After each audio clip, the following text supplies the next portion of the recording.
আসসালামু আলাইকুম। আমি আশফাকুজ্জামান আবার চলে আসলাম আরেকটা চাকরির বিজ্ঞপ্তি নিয়ে। তাহলে চলুন সরাসরি চাকরির বিজ্ঞপ্তিটা দেখে আসি। ভিডিওটা শুরু করার আগে একটা কথা বলে নেই, আপনারা যে যেখানে আছেন সাবধানে থাকবেন, সতর্ক থাকবেন। আর প্রতিদিন চাকরির ভিডিও পেতে চ্যানেলটা সাবস্ক্রাইব করে পাশে থাকা নোটিফিকেশন বাটনটা ক্লিক করে রাখবেন। তাহলে চলেন আজকের বিজ্ঞপ্তি নিয়ে কথা বলি। আজকে কথা বলবো হচ্ছে স্থাপত্য অধিদপ্তর, যেটা আর্কিটেকচার .gov.bd, এটা হচ্ছে তাদের ওয়েবসাইট। এটা একটা গভর্নমেন্টের জব, এটা আমরা মোটামুটি সবাই জানি। এটা হচ্ছে আমি এখন যেখানে আছি, এটা হচ্ছে তাদের অফিসিয়াল যে বিজ্ঞপ্তিটা। হ্যাঁ, সে বিজ্ঞপ্তিটা এটা পাবেন হচ্ছে আপনারা architecture.gov.bd তে, ঠিক আছে? মানে www.architecture.gov.bd তে, কিংবা ভিডিও ডিসক্রিপশনে আমি একটা লিঙ্ক দিয়ে দিব, সার্কুলার লিঙ্ক নামে। ওইটা ক্লিক করলেও এই ডিটেলসগুলো সহ আপনারা এইখানে যাওয়ার লিঙ্কটাও পেয়ে যাবেন। এখানে যেটা আপনাদের খুশি, যেভাবে আপনারা সরাসরি যেতে পারেন, ওই লিঙ্কটা ক্লিক করে যেতে পারেন। এটা হচ্ছে সেই বিজ্ঞপ্তিটা, ঠিক আছে? অরিজিনাল যে বিজ্ঞপ্তি সেটা। এটাকে আমি একটু জুম করে নিই। প্রথমে দেখেন কি আছে, এখন অরুণোদয় বাংলাদেশ সরকার, স্থাপত্য অধিদপ্তর, স্থাপত্য ভবন, সেগুনবাগিচা, ঢাকা 1000। আর এখানে হচ্ছে ওয়েবসাইট অ্যাড্রেসটা www.architecture.gov.bd। এরপর হচ্ছে নিয়োগ বিজ্ঞপ্তি, গৃহায়ন ও গণপূর্ত মন্ত্রণালয়ের, মানে গৃহায়ন ও গণপূর্ত মন্ত্রণালয়ের 26/11/2019 তারিখে।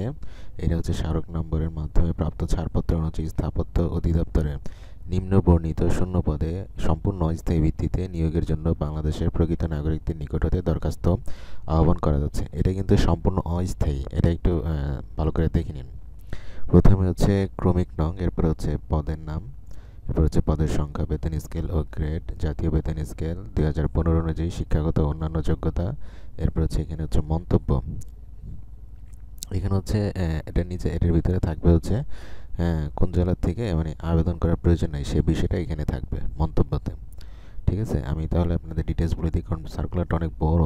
এটা যদি সবগুলো ওইভাবে পড়তে চাই সময় লাগবে অনেক, ভিডিওটা বড় হয়ে যাবে। সেজন্য শর্ট করার জন্য আমি আপনাদের স্পিডলি একটু চেষ্টা করবো যে তাড়াতাড়ি শেষ করার জন্য। আর লিঙ্কটা ক্লিক করে আপনারা ডিটেলসটা দেখে নিন।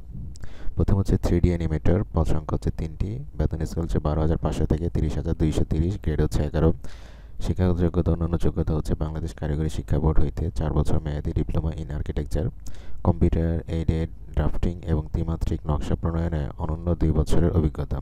এরপর 2 হচ্ছে ড্রাফটম্যান নকশাকার, গ্রেড 2, পদ 2টি, 11,300 থেকে 27,300 হলো স্যালারি, গ্রেড হচ্ছে 12।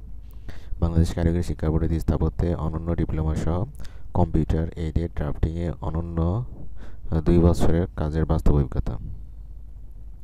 এবং এটাতে আপনারা গাজীপুর, মানিকগঞ্জ, মুন্সিগঞ্জ, গোপালগঞ্জ, মাদারীপুর, রাজবাড়ী, শেরপুর, চাঁদপুর, ফেনী, লক্ষ্মীপুর, রাঙামাটি, রাজশাহী, জয়পুরহাট, কুড়িগ্রাম, পঞ্চগড়, খুলনা, ঝিনাইদহ, মাগুরা, নড়াইল, সাতক্ষীরা, চুয়াডাঙ্গা, মেহেরপুর, ভোলা, ঝালকাঠি, পিরোজপুর, বরগুনা এবং পটুয়াখালী জেলার বাসিন্দাদের আবেদন করার প্রয়োজন নেই। এই যে জেলাগুলো বললাম, এই জেলাগুলোর বাসিন্দারা আপনারা আবেদন করবেন না।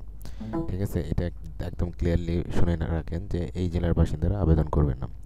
এরপর হচ্ছে 60 মুদ্রা খিরিক কাম কম্পিউটার অপারেটর, পদে একটি, 10,200 থেকে 24,680, গ্রেড হচ্ছে 14। কোনো স্বীকৃত বিশ্ববিদ্যালয় হইতে অনন্য দ্বিতীয় শ্রেণী বা সমমানের সিজিপিএ সহ স্নাতক বা সমমানের ডিগ্রি, ষাটলিপিতে সর্বনিম্ন গতি বাংলায় 45 শব্দ ও ইংরেজিতে 70 শব্দ প্রতি মিনিটে, এবং কম্পিউটার মুদ্রাক্ষরে সর্বনিম্ন গতি বাংলায় 25 শব্দ এবং ইংরেজিতে 30 শব্দ প্রতি মিনিটে। এবং এই জেলার লোকজন অ্যাপ্লাই করবেন না। এরপর হচ্ছে 4 হচ্ছে কেয়ারটেকার, এর পদ একটি, 10,200 থেকে 24,680, গ্রেড 14। কোনো স্বীকৃত বিশ্ববিদ্যালয় হতে অনন্য স্নাতক বা সমানের ডিগ্রি। ড্রাফটম্যান নকশাকার, গ্রেড 4, পদ হচ্ছে 14টি, এটা একটু বেশি, এটা 9,700 থেকে 23,490, গ্রেড 15।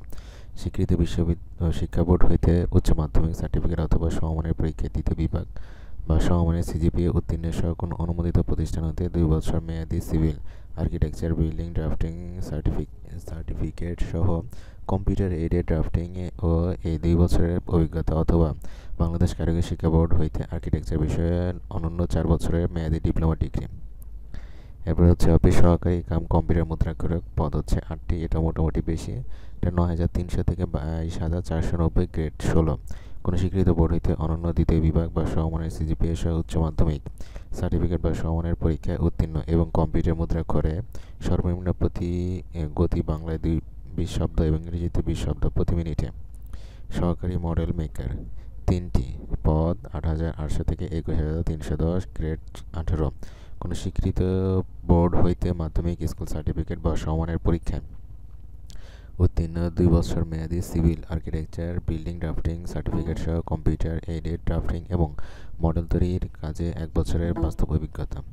এটা একটু আবার ভিন্ন আছে যে মানিকগঞ্জ, মুন্সিগঞ্জ, নারায়ণগঞ্জ, ফরিদপুর, গোপালগঞ্জ, মাদারীপুর, কিশোরগঞ্জ, জামালপুর, বান্দরবান, ব্রাহ্মণবাড়িয়া, খাগড়াছড়ি, ফেনী, লক্ষ্মীপুর, নোয়াখালী, রাঙামাটি, সিরাজগঞ্জ, নাটোর, চাঁপাইনবাবগঞ্জ, দিনাজপুর, গাইবান্ধা, কুড়িগ্রাম, মাগুরা, কুষ্টিয়া, বরিশাল, বরগুনা, পটুয়াখালী, সিলেট ও সুনামগঞ্জ জেলার বাসিন্দাদের আবেদন করার প্রয়োজন নাই। এই জেলার বাসিন্দারা আবেদন করবেন না আর কি। সহকারী প্রিন্টার পদ একটি 8,500 থেকে 20,570, গ্রেড 19। কোনো স্বীকৃত বোর্ড হইতে মাধ্যমিক স্কুল সার্টিফিকেট বা সমমানের পরীক্ষায় উত্তীর্ণ এবং কোনো অনুমোদিত প্রতিষ্ঠান হইতে 2 বছর মেয়াদী civil architecture building drafting certificate সহ প্রিন্টিং কাজে অনন্য 1 বছরের বাস্তব অভিজ্ঞতা। এরপরে 9 হচ্ছে ইলেকট্রিশিয়ান পদ 2টি 8,500 থেকে 20,570, গ্রেড 19। এটা হচ্ছে বেতন স্কেল। বাংলাদেশ কারিগরি শিক্ষা বোর্ড হইতে ইলেকট্রিক্যাল বিষয়ে এসএসসি ভোকেশনাল পরীক্ষায় উত্তীর্ণ সহ সংশ্লিষ্ট কাজে অনন্য 1 বছরের অভিজ্ঞতা থাকতে হবে। এটা হচ্ছে মানিকগঞ্জ, মুন্সিগঞ্জ, নারায়ণগঞ্জ, ফরিদপুর, গোপালগঞ্জ, মাদারীপুর, কিশোরগঞ্জ, জামালপুর, বান্দরবান, ব্রাহ্মণবাড়িয়া, খাগড়াছড়ি, ফেনী, লক্ষ্মীপুর, নোয়াখালী, রাঙামাটি, সিরাজগঞ্জ, নাটোর, চাঁপাইনবাবগঞ্জ, দিনাজপুর, গাইবান্ধা, কুড়িগ্রাম, মাগুরা, কুষ্টিয়া, বরিশাল, বরগুনা, পটুয়াখালী, সিলেট এবং সুনামগঞ্জ জেলার বাসিন্দাদের আবেদন করার প্রয়োজন। এই জেলার বাসিন্দারা আবেদন করবে না, এটা একটু খেয়াল করে শুনে নিন।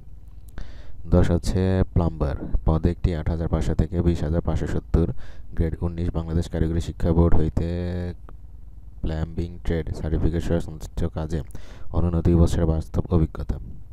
11 হচ্ছে কার্পেন্টার একটি 8,500 থেকে 20,570, এটা গ্রেড হচ্ছে 19। বাংলাদেশ কারিগরি শিক্ষা বোর্ড হইতে কার্পেট্রি ট্রেড সার্টিফিকেট সহ সংশ্লিষ্ট কাজে অনন্য 2 বছরের চাকরির অভিজ্ঞতা। 12 হচ্ছে বুক বাইন্ডার পদ হচ্ছে একটি 8,250 থেকে 20,010, গ্রেড হচ্ছে 20। কোনো স্বীকৃত বোর্ড হইতে মাধ্যমিক স্কুল সার্টিফিকেট বা সমমানের পরীক্ষা উত্তীর্ণ সহ সংশ্লিষ্ট কাজে অনন্য 2 বছরের বাস্তব কাজের অভিজ্ঞতা। এই পদের নাম, পদের সংখ্যা, বেতন স্কেল, শিক্ষাগত যোগ্যতা, এই ডিটেলসগুলো বলছি। এখন এটা হচ্ছে মেন যে শর্তাবলী কীভাবে অ্যাপ্লাই করবেন, ঠিক আছে।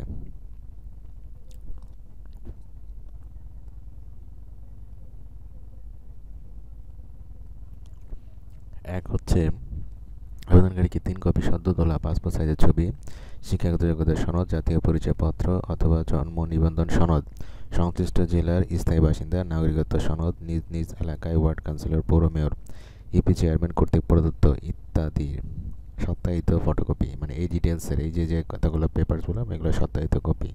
অবশ্যই সত্যায়নকারী প্রথম শ্রেণী গ্যাজেটেড কর্মকর্তার নামযুক্ত সিলমোহর থাকতে হবে, মানে ফার্স্ট ক্লাস অফিসার যেটাকে আমরা বলি, তার দ্বারা তার সিল, তার নাম সহ থাকতে হবে। এবং মুক্তিযোদ্ধা সনদ সহ প্রযোজকের ক্ষেত্রে সংযুক্ত নির্ধারিত চাকরির ফরমে প্রধান স্থাপত্য অধিদপ্তর, স্থাপত্য ভবন, সেগুনবাগিচা, ঢাকা 1000 এর বরাবরে প্রার্থী কর্তৃক স্বাক্ষরিত দরখাস্ত আগামী 31/3/2020 খ্রিস্টাব্দ মঙ্গলবার এর মধ্যে অফিস চলাকালীন স্থাপত্য অধিদপ্তরে পৌঁছাতে হবে। নির্দিষ্ট সময়ের পর সরাসরি বা ডাকযোগে কোনো আবেদন গ্রহণ করা হবে না, মানে এই টাইমের পরে। আবেদনকারীর বয়স আগামী 1/3/2020 তারিখে 18 হইতে 30 বছরের মধ্যে হতে হবে। মুক্তিযোদ্ধার পুত্রকন্যা বা প্রতিবন্ধী প্রার্থীর ক্ষেত্রে বয়স 32 বছর পর্যন্ত শিথিলযোগ্য। ক্রমিক নং 1 থেকে 6 পর্যন্ত পদের প্রার্থীগণ 100 টাকার এবং ক্রমিক নং 7 ও 12 পদের প্রার্থীগণ 50 টাকার ট্রেজারি চালান কোড নং 1325200002031 এর অনুকূলে বাংলাদেশ ব্যাংক, সোনালী ব্যাংকে জমা করে ট্রেজারি চালানের মূল কপি আবেদনপত্রের সাথে সংযুক্ত করতে হবে। এক্ষেত্রে postal order, bank draft, pay order গ্রহণযোগ্য হবে না। চাকরিরত প্রার্থীদের যথাযথ কর্তৃপক্ষের মাধ্যমে আবেদন করতে হবে, মানে যারা চাকরিরত আছেন। সকল জেলার এতিম খানা নিবাসী ও শারীরিক প্রতিবন্ধী মুক্তিযোদ্ধা পুত্রকন্যাগণ আবেদন করতে পারবেন। মানে এতিম এবং এই কোটায় যারা অন্তর্ভুক্ত তারা আবেদন করতে পারবেন সকল জেলা থেকে। মুক্তিযোদ্ধা শহীদ মুক্তিযোদ্ধার পুত্রকন্যা অথবা মুক্তিযোদ্ধা শহীদ মুক্তিযোদ্ধার পুত্রকন্যার ক্ষেত্রে সর্বশেষ নীতিমালা অনুযায়ী মুক্তিযুদ্ধ বিষয়ক মন্ত্রণালয় কর্তৃক প্রদত্ত সনদ অথবা মাননীয় প্রধানমন্ত্রী কর্তৃক প্রতি স্বাক্ষরিত মুক্তিযোদ্ধা সনদের সত্যায়িত ফটোকপি দাখিল করিতে হবে। এছাড়া মুক্তিযোদ্ধা শহীদ মুক্তিযোদ্ধা পুত্রকন্যা বা পুত্রকন্যার পুত্রকন্যা এ মর্মে সংশ্লিষ্ট ওয়ার্ড কাউন্সিলর, পৌর মেয়র, ইউপি চেয়ারম্যান কর্তৃক প্রদত্ত সনদের ফটোকপি দাখিল করতে হবে। এটার প্রযোজ্য ক্ষেত্রে আর কি। এরপর হচ্ছে প্রতিবন্ধীদের ক্ষেত্রে উপপরিচালক জেলা সমাজ সেবা অধিদপ্তর কর্তৃক প্রদত্ত সনদের সত্যায়িত কপি আবেদনপত্রের সাথে সংযুক্ত করতে হবে। জেলা কোটা ব্যতীত আবেদনকারী যে কোটায় আবেদন করবেন তা আবেদনপত্রে উল্লেখ করতে হবে, যেমন মুক্তিযোদ্ধার পুত্রকন্যার পুত্রকন্যা, আনসার ও ভিডিপি, প্রতিবন্ধী, এতিম, ক্ষুদ্র নৃগোষ্ঠী কোটা ইত্যাদি। এতিম প্রার্থীদের বেলায় রেজিস্টার্ড এতিমখানায় নিবাসী হতে হবে এবং এতিমখানায় নিবাসী সনদ সংশ্লিষ্ট জেলা প্রশাসক, উপজেলা নির্বাহী অফিসার কর্তৃক প্রতি স্বাক্ষরিত হবে। যে কোনো ধরনের তদবির বা দরখাস্তের উপর সুপারিশ প্রার্থীর জন্য অযোগ্যতা বলে বিবেচিত হবে। পদের সংখ্যা হ্রাস, বৃদ্ধি এবং অনিবার্য কারণে নিয়োগ বিজ্ঞপ্তি বাতিল করার পূর্ণ ক্ষমতা কর্তৃপক্ষ সংরক্ষণ করেন। অসম্পূর্ণ এবং ত্রুটিপূর্ণ দরখাস্ত সরাসরি বাতিল বলে গণ্য হবে। গ্রেডিং পদ্ধতিতে প্রকাশিত ফলাফলের ক্ষেত্রে শিক্ষা মন্ত্রণালয়ের 2/6/2009 ও 2/3/2010 তারিখে প্রজ্ঞাপন নং, এটা হচ্ছে নাম্বারটা অনুযায়ী বর্তমান প্রচলিত সিজিপিএ বা ক্ষেত্রমত সিজিপিএর বিপরীতে পূর্বের প্রথম ও দ্বিতীয় বিভাগ শ্রেণী নিম্নরূপে নির্ধারিত হবে। এসএসসি বা সমমান এবং এইচএসসি এর সমমান পরীক্ষার ক্ষেত্রে জিপিএ 3 বা তদুর্ধ্ব প্রথম বিভাগ, জিপিএ 2 থেকে 3 এর কম দ্বিতীয় বিভাগ। অনুমোদিত বিশ্ববিদ্যালয় কর্তৃক প্রদত্ত সিজিপিএ এর ক্ষেত্রে অর্জিত সিজিপিএ 4 পয়েন্ট স্কেলে প্রথম বিভাগ বা শ্রেণী হচ্ছে 3 বা তদুর্ধ্ব, দ্বিতীয় বিভাগ বা শ্রেণী হচ্ছে 2.25 বা তদুর্ধ্ব কিন্তু 3 এর কম, তৃতীয় বিভাগ বা শ্রেণী হচ্ছে 2 বা তদুর্ধ্ব কিন্তু 2.25 এর কম। বিজ্ঞপ্তি এবং আবেদনপত্রের ফর্ম স্থাপত্য অধিদপ্তরের ওয়েবসাইটে পাওয়া যাবে, মানে এই যে www.architecture.gov.bd এখানে পাওয়া যাবে। আর এটা হচ্ছে মোহাম্মদ আলী আশরাফ দেওয়ান, নির্বাহী স্থপতি, সদস্য সচিব, বিভাগীয় বাছাই, নির্বাচন কমিশন। আর এটা হচ্ছে আবেদনপত্রটা, এটা আপনাকে ফিল আপ করে আপনাকে জমা দিতে হবে, ঠিক আছে? এই আবেদনপত্র নিয়ে মনে হয় আমার কিছু বলার লাগবে না, একদম ইজি। এবং যদি এরপরে কোনো সমস্যা হলে ভিডিওর নিচে কমেন্ট করেন, আমি আপনাদের চেষ্টা করবো সেটা বলার জন্য। দেখেন, আপনি পড়লেই বুঝতে পারবেন যেখানে কোনো এক্সট্রা কোনো মানে ঝামেলার কোনো নেই, একদম ইজি। এখানে স্বাক্ষর দিবেন, এখানে যে কোটার বিষয়টা, শিক্ষাগত যোগ্যতা, এখানে বাসার অ্যাড্রেস, ঠিক আছে? একদম ইজি। আমি ভিডিও ডিসক্রিপশনে লিঙ্কগুলো দিয়ে দিব, এটা ক্লিক করে এইটা নামায় তারপর এখানে ছবি টবি লাগায় আপনারা অ্যাপ্লাই করে নিন। কোনো সমস্যা হলে ভিডিওর নিচে কমেন্ট করেন, আমি যতটুকু জানি জানানোর চেষ্টা করব। তাহলে আজকে এই পর্যন্তই, ভালো থাকবেন, আল্লাহ হাফেজ।